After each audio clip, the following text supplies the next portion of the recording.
Afternoon. Wanted to do a little video of our second planting of our sweet potatoes. We have 12 plants that we planted 12 inches apart. And here's the trellis. And 2 years ago we planted here. I think it was 2, maybe 3 years ago.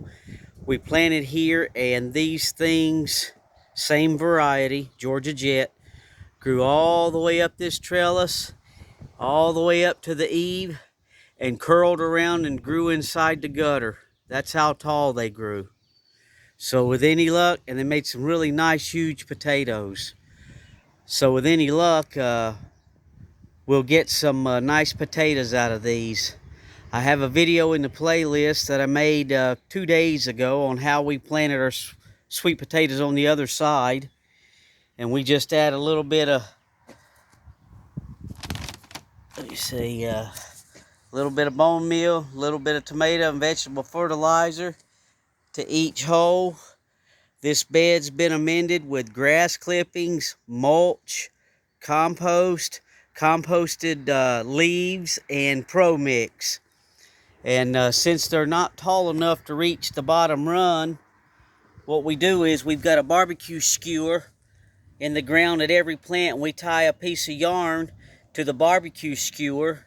And you can see here we wrap the plant around that string, and then the string's tied to the trellis.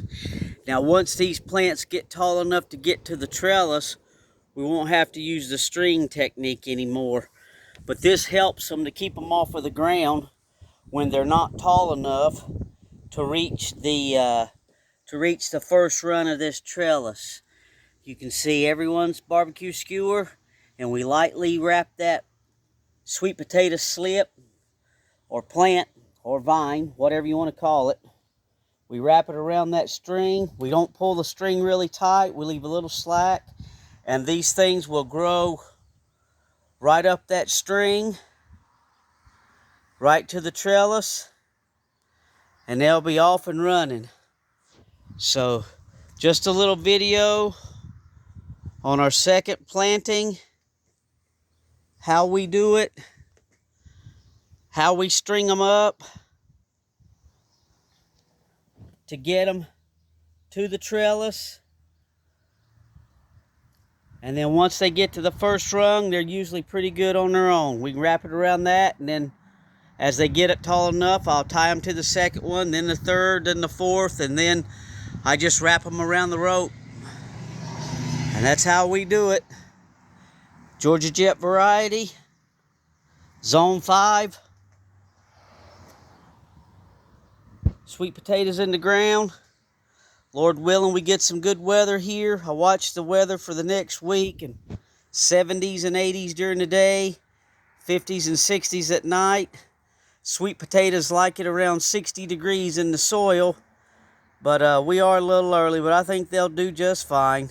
If not, I've got plenty of spares to go right back in these planting holes for all the ones that we lose, if any. So if you like the content of the channel, give us a thumbs up, like, share, and subscribe, and we'll keep you updated on how these sweet potatoes do. Thanks for watching.